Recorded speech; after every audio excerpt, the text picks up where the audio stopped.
Welcome back, guys. It's now been a couple days since I got back from my trip where we came home and saw all this algae in a bunch of tanks.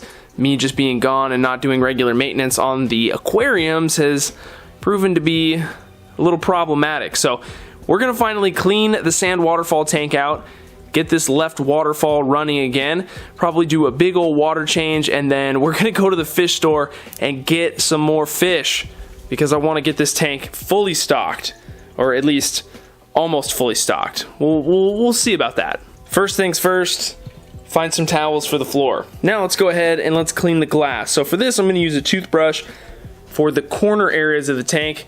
You guys will probably remember this is a 29-gallon BioCube, and it has a curved front. It's all one piece of glass, and so usually with stuff like this on the glass, you can just use a little magnet scraper to get rid of that stuff, and that's what I will do for the front and the main sides. But over here in the corner, it can be tough. You can't really get the magnet scrubber to, you know, sit flat and get algae off. So got to use the toothbrush a little bit here to get that stuff out of here. And I'll also use the toothbrush to get some of this hair algae off of the Monte Carlo. So, and see, this is the problem that we run into. You have to be very, very careful not to pull too hard because this Monte Carlo is not attached very well. Maybe we can just spin the toothbrush here and pull some of this off. See, I get to here and the whole clump wants to come off, so probably gonna have to get down in here with my fingers and just kind of pull what I can off and just do my best. Alright, so we got the glass clear, kicked up a bunch of debris, and I also cheated and added in some fresh sand to the left waterfall to get it to start running again. So we'll just kind of observe it and see if we can find any areas where it's not ending up where it's supposed to end up. I also added in a little bit of the leftover fresh sand to this sandfall as well. It might be kind of hard to see on camera, but to my eye, it's very easy to see the difference between the new sand we added and the existing sand that's been running through the fall. So even the stuff that, you know, isn't right here, that hasn't been moving, is discolored, or some of the white coating on the sand, it looks like it's been removed just from the action of going through the waterfall for so long. So I thought that was kind of interesting. I guess it makes sense, but it's not nearly as discolored as just some of the sand over here that has debris and a little bit of mulm on top of it. Same with the front portion here, but it's all good. Like, if you don't compare it to fresh new sand, it still looks pretty white. But we can always go through and just kind of kick this up when we do our water change, remove a little bit of that debris, and then, you know, if we want to, we can sprinkle in some fresh stuff on top as well. When I do water changes on this aquarium, the first thing I do is unplug all the pumps, and that includes the two that activate the sand falls. I also have to keep in mind that if the water level drains too low to where the first intake for the back sort of hybrid sump filter area is, it will start to drain this down and my pumps can go dry, which normally isn't a problem, but this one specifically will get air in it, and then I'll have to do a thing where I pull the tube out and kind of restart the pump to get the sandfall going, and that's something that I don't like to do every time. It's just kind of annoying. So you typically drain the water down to about the 50 mark, and that's right before that first little channel opens up that feeds the back filter in the tank. So that's just another thing that I have to watch for when I'm working on this tank. This water change is really going to help out with a few different things. One, getting rid of some of the algae that's still in suspension, as well as the mulm that's in suspension that I just kicked up from cleaning the front of the glass. You can see that kicks up stuff that's stuck down on the bottom. And then the other thing is, because we put in the new sand, that new sand, even though it was a small amount, has the ability to cloud the water up a little bit, and so doing the water change will also help to reduce that, and hopefully by the time we do this substantial water change, we won't have too much of an issue. We'll get our pumps plugged back in here, see if I can do this.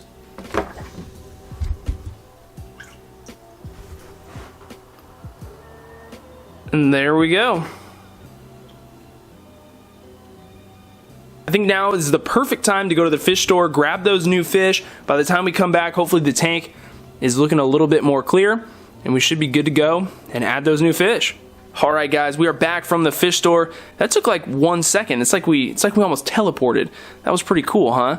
Not as cool as the 50 new neon tetras though that are about to make their way into the sand waterfall tank. Now, I'm not quarantining these new fish for a couple different reasons. One, they come from the same tank at the same fish store, and we only got these neon tetras like a week ago, the first batch of them, okay? Now, that doesn't mean that these fish couldn't have contracted something in that time frame, but it's just a risk that I'm willing to take. Quarantining fish is super important, especially when you're gonna be taking new fish and putting them into a tank that already has a bunch of fish. Now, I really only quarantine fish if the risks outweigh the reward, okay? Let me make that a little bit more, let me make that make a little bit more sense. Okay, so if I have 30 neon tetras in here and they cost me, you know, 40 bucks, and I'm gonna be putting in a bunch of fish that cost me $60, $70 that could have a problem, if they do introduce a problem, it's really only creating a problem with $40 worth of fish. Now, if this tank had hundreds of dollars of really rare, special, unique fish, then the risk of introducing something that could have a problem would outweigh the reward of not having to quarantine them. So that's kind of like my mindset when it comes to quarantining fish, and I hope that that makes sense to you guys. But don't get me wrong, if you're quarantining every fish that comes into your aquarium, no matter what, that's totally fine. You know, you do you. There's nothing wrong with that. It's 100% up to you, and you're doing a really good job. But anyway, we'll let these acclimate a little bit more to temperature, give them another 10 minutes, and then we'll get them in the tank and check them out.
Boom! Guys, the fish have been in here for now almost 48 hours. I'm doing my best to try and examine every single fish to just make sure that they look good.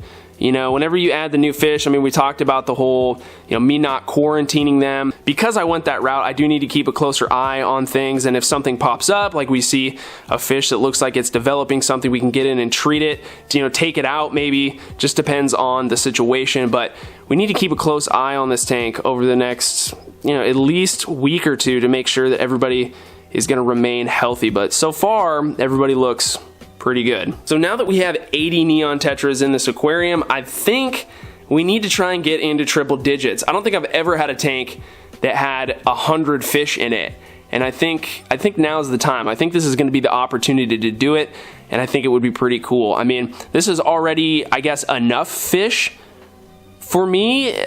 Like, adding 20 more is, I don't know, is it gonna look better or is it gonna look worse? I mean, obviously if we add too many fish, it could kind of throw things off, maybe. I don't know, we just have to get to that point and then make some more decisions. But I think we could definitely do 100 in here. 20 more, I think that's the plan.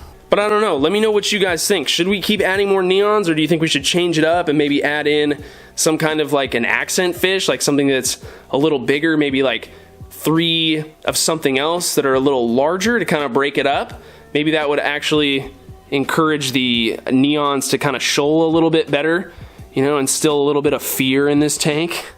I don't know. Let me know what you think down in the comments below, guys. With that being said, I think that's going to do it for today's video on the sand waterfall tank. I hope you guys enjoyed it. I mean, I know there's a lot of you that love this tank. I know that it's become my favorite tank out of my entire collection, and I just want to thank you guys one more time for watching and being a part of this whole process, this journey, I guess you could say. Special thanks to all the people over on Patreon that think my videos are worth some kind of a monetary value every month. You guys are the best. If you guys aren't subscribed to the channel, if this is the first video you've ever seen and you made it to the end, I can tell that you probably should be subscribed. So hit that, hit the notification button so you know when the next video comes out. It's gonna be on the pond, guys. I got pond fish, and spoiler, they're already in the pond. I'm working on editing that video now. And I know you wanna know exactly when that's gonna come out. I'm super excited to share it with you guys. Thanks again, guys. We'll see you next time.